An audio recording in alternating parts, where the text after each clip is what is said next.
తెలంగాణ కమల సారథి ఎన్నికపై party high command కసరత్తు షురూ చేసింది. ఢిల్లీలో తెలంగాణ నేతల అభిప్రాయాలు కూడా తీసుకోవడం మొదలుపెట్టింది. అయితే ఎమ్మెల్సీ ఎన్నికల ముందు రాష్ట్ర అధ్యక్ష ఎన్నిక ఉంటుందా అనే చర్చ మాత్రం పార్టీ వర్గాల్లో జరుగుతోంది. తెలంగాణ బీజేపీ అధ్యక్ష ఎన్నికపై రకరకాల ఊహాగానాలు జరుగుతున్నాయి. నిజానికి తెలంగాణ కమలం పార్టీ అధ్యక్ష ఎన్నికకు అర్హత సాధించింది. తెలంగాణతో పాటు మరికొన్ని రాష్ట్రాలు కూడా అధ్యక్ష ఎన్నికలకు అర్హత సాధించాయి. ఈ క్రమంలో కొన్ని రాష్ట్రాలలో అధ్యక్ష ఎన్నిక ప్రక్రియ కూడా పూర్తయిందే. కానీ దక్షిణాదిలో మాత్రం ఏ ఒక్క రాష్ట్రానికి కూడా ఎన్నిక జరగలేదు.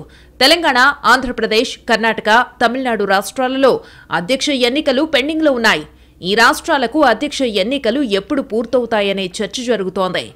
ఇక తెలంగాణ విషయానికొస్తే అధ్యక్ష ఎన్నికకు అర్హత సాధించేందుకు 19 జిల్లాల పార్టీ అధ్యక్షులను నియమించింది కమలం పార్టీ. దీంతో ఫిబ్రవరి తొలి వారంలో ప్రెసిడెంట్ ఎలక్షన్ పూర్తవుతుందనే ప్రచారం జరిగింది. ఈ నెల 8న సునీల్ బన్సల్ రాష్ట్రానికి రావాల్సి ఉన్నా ఆయన రాలేదు. దీంతో అధ్యక్ష ఎన్నిక ఎప్పట్లో ఉంటుందా ఉండదా అనే సందేహాలు వ్యక్తమవుతున్నాయి. మరోవైపు గత 2 రోజులుగా ఢిల్లీలో పెద్దలు బీజేపీ చీఫ్ ఎన్నిక ప్రక్రియపై కసరత్తు మొదలుపెట్టారనే టాక్ నడుస్తోంది. దీనికి సంబంధించే బీజేపీ రాష్ట్ర సంస్థాగత ప్రధాన కార్యదర్శి చంద్రశేఖర్ తివారీ ఢిల్లీ వెళ్లారని ప్రచారం జరుగుతోంది. కేంద్ర మంత్రి కిషన్ రెడ్డి ఇంట్లోనూ సమావేశం నిర్వహించారని చెబుతున్నారు. ఇక సునీల్ బన్సల్ కూడా పార్టీ ఎంపీలు, ఎమ్మెల్యేల వద్ద సమాచారం తీసుకుంటున్నారని తెలుస్తోంది.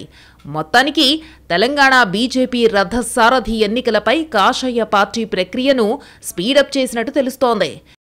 ఇంతవరకు బాగానే ఉంది. ఉత్తరప్రదేశ్ బీజేపీ చీఫ్ ఎన్నిక కూడా పూర్తి కాలేదు. మహాకుంభమేళా ముగిసే వరకు పూర్తయ్యే అవకాశం కూడా లేదు. ఇది పూర్తయితే కానీ జాతీయ అధ్యక్ష ఎన్నిక ప్రారంభం కాదు. కాబట్టి ఆలోపు మిగతా రాష్ట్రాల అధ్యక్ష ఎన్నికలు పూర్తి చేయాలని బీజేపీ అధిష్టానం భావిస్తోంది. ఇక తెలంగాణ విషయంలో ఎమ్మెల్సీ ఎన్నిక కోసం కమలం పార్టీ ఆగుతుందా లేదా అనేది వేచి చూడాలి.